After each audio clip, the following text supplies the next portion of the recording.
Hey everyone, Ted Keith along here with Ben Reiter getting ready for the start of spring training, which is now just a week away. And Ben, it really wouldn't matter what time of the year it is in baseball season. As long as Alex Rodriguez is in the news, people are going to want to talk about him. And sure enough, we're getting time for A-Rod to return to the Yankees. And he's in the news again with this meeting that he's supposed to be having with Brian Cashman and some of the other Yankees brass.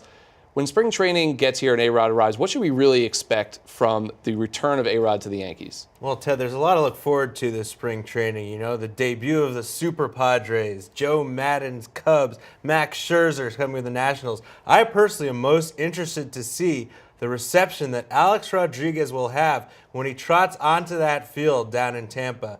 You know, not only from the crowd, but from his teammates, right? Obviously, things are tense with the front office, and they have been for a long time, probably will continue to be.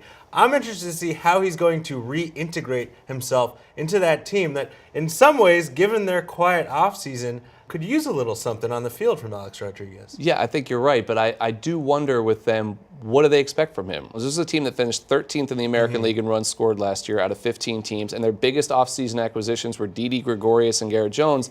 If A-Rod is anything resembling A-Rod, that's a pretty good upgrade for the DH spot, but I don't think anyone really expects him to be. What should we expect from him on the field when he takes Is he a legit 140 game a year player even? That's the great unknown, isn't it? I mean, you look at the way the Yankees roster is constructed right now. Alex Rodriguez might think he's going to trot out there on opening day at third base. He's not going to. That's Chase Headley's position. First base, maybe? That's Mark Teixeira. DH? Well, he could be on the shallow side of a platoon with Garrett Jones. It's worth remembering Alex Rodriguez is going to turn 40 years old this year, so who knows what he would have done this year, no matter what his recent history had held. But, you know, I don't think we should count him out. You know, he's still a very talented player. Could he put together 15, 20 home runs this year based on his playing time?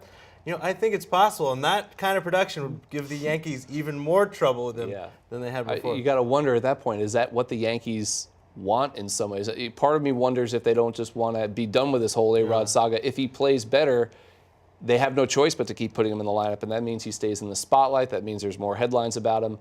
They need offense. I think they're willing to put up with A-Rod, but you can sense, I mean, just the idea of having to have a meeting with a player before spring training even begins. Are they really going to do that with, you know, Chris Young and Mark Teixeira and some of the other guys on that team? It's only one guy they're dealing that with, so I wonder if they're just not toward the end of their rope with A-Rod, and I wonder how long the happy vibes are going to last. Because spring training is supposed to be a time where everyone's on the same page. It's hope springs eternal is the great cliche.